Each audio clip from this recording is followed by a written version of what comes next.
In this lesson, we will be learning about the tension and pressure maps. The tension and pressure maps provide a color-coded display on the garment in V-Stitcher that we can utilize to validate a garment fitting. To display the maps, we can click these icons on the 3D window toolbar. Let's talk about the tension map first. The tension map displays how much tension is present on different parts of the garment based on the physics of the fabric. The tension map is this icon. Remember that you can hover over the icons to display a tooltip to remind you what each icon does.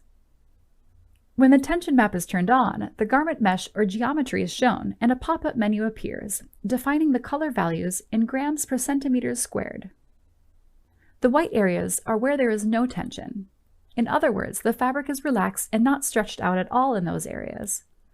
The red areas are where there is the most tension. In other words, the fabric is stretched out to the maximum in those areas. Hovering the cursor over the garment displays a pop-up screen with the max stretch in length and width directions. These stretch values on the tension map represent the difference between the 2D and 3D measurements in this area. The values are then expressed in percentage. Closing the pop-up menu or clicking the tension map icon closes the tension map. Next, let's talk about the pressure map.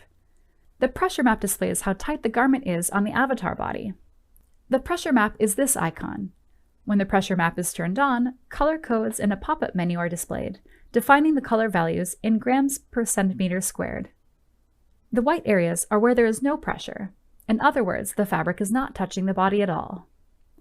The red areas are where there is the most pressure. In other words, the fabric is pressing onto the body very tightly.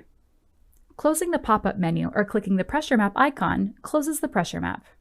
One thing to note, pressure maps can only be seen when a garment is not in simulation. This means that if we dress the garment, it would also close the pressure map.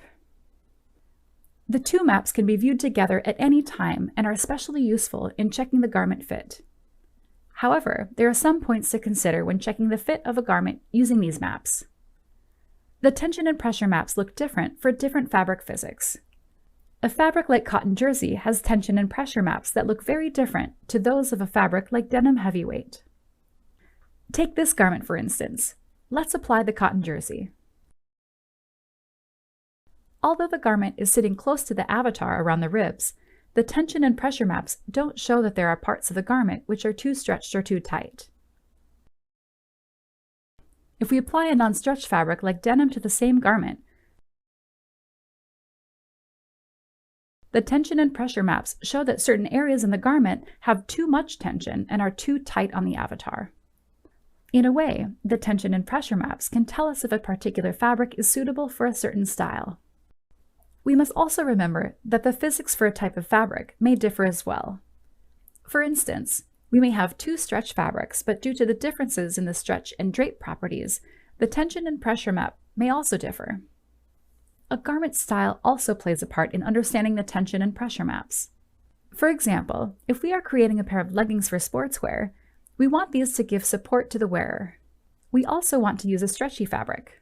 Thus, the garment cannot be loose fit or have low tension. However, we also want the fabric used to have enough stretch so that when the wearer moves while doing activities, the garment would not tear. So here we are looking to have a tension map that still has enough leeway for stretch. Perhaps green to yellow would be acceptable, and a pressure map that presses against the body comfortably. So perhaps yellow to orange would still be acceptable.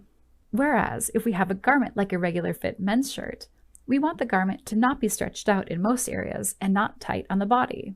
We also want to use a non-stretch shirting fabric. Thus, we may be looking to have a tension map which is mostly white around the waist area and blue to green around the chest and shoulder.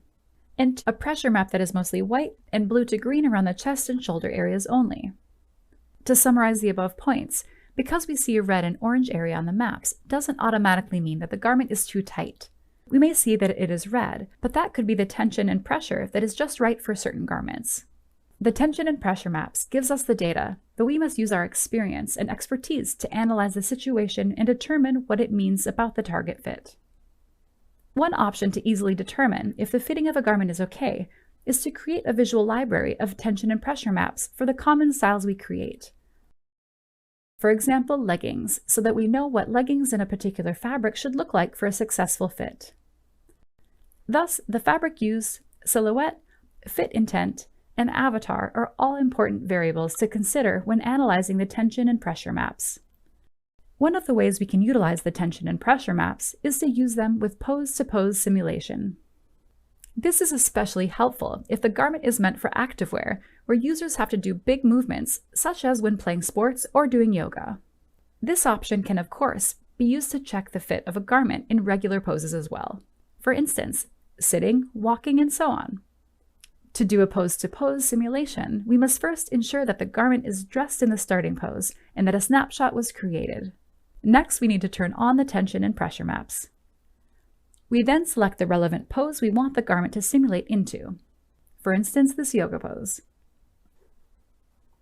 During the simulation between the poses, we can see the changes in the tension maps. We can also pause the simulation to further analyze the changes.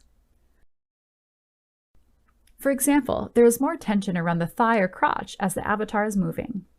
This can help us to understand how the garment stretches during movement. Once the pose is fully simulated, we can then turn on the pressure map to analyze the different parts of the garment and whether the pressure is suitable or if any changes are then needed.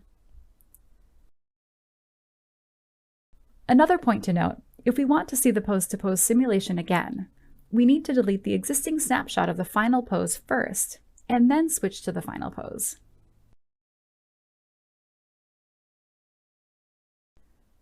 And that's the basics of how to use the tension and pressure maps. Workflows on how to utilize the tension and pressure map to fit a garment in 3D will be covered in later videos. For more information, visit support.browseware.com.